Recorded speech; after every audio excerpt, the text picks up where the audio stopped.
Assalamualaikum warahmatullahi wabarakatuh. Saya Lutfi Nur Aulia Hadi dari Poltekkes Kemenkes Malang, program studi D3 Keperawatan Ponorogo. Saya di sini akan menjelaskan materi tentang penularan penyakit. Yang pertama adalah latar belakang. Latar belakang terjadinya penularan penyakit yaitu kondisi yang semakin buruk, enggan adanya kondisi lingkungan yang tidak sehat, menyebabkan beberapa penyakit infeksi akut yang berbahaya menyerang manusia, seperti penyakit yang bersumber pada binatang seperti leptospirosis. Contohnya yang terjadi pada cara penularan penyakit HIV atau AIDS, seperti heteroseksual, penggunaan narkoba suntik, homoseksual, perinatal, dan pekerja seks. Selanjutnya adalah hakikat penyakit menular. Penyakit menular menurut para ahli ialah sebuah penyakit yang dapat berpindah dari satu orang ke orang lain.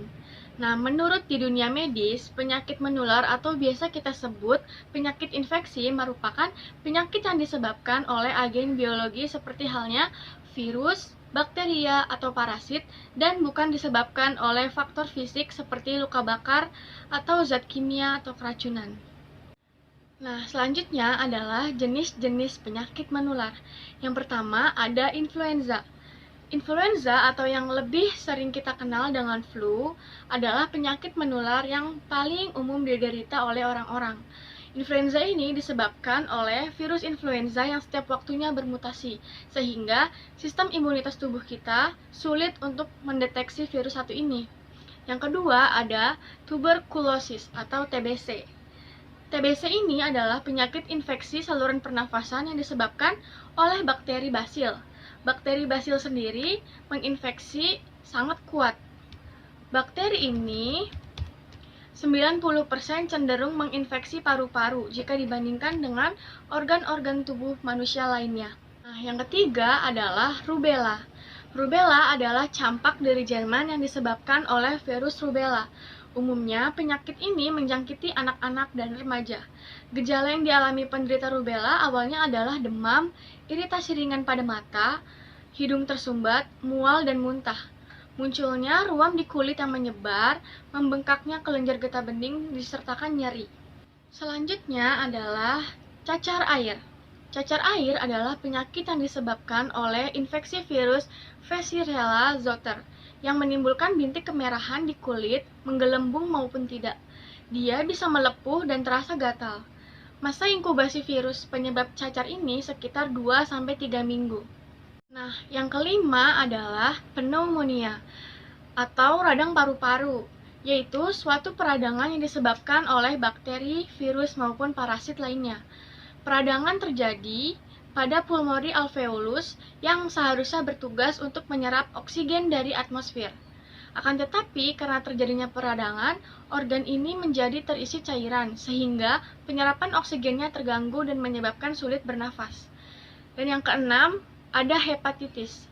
Hepatitis yaitu penyakit menular yang menyerang organ hati pada manusia, yang disebabkan oleh bakteri, virus, dan tidak bersih di lingkungan sekitarnya, sehingga menginfeksi hati dan terjadi peradangan.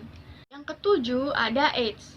AIDS ini merupakan penyakit yang menyerang pada sel-sel darah putih yang bertugas untuk membentuk kekebalan tubuh.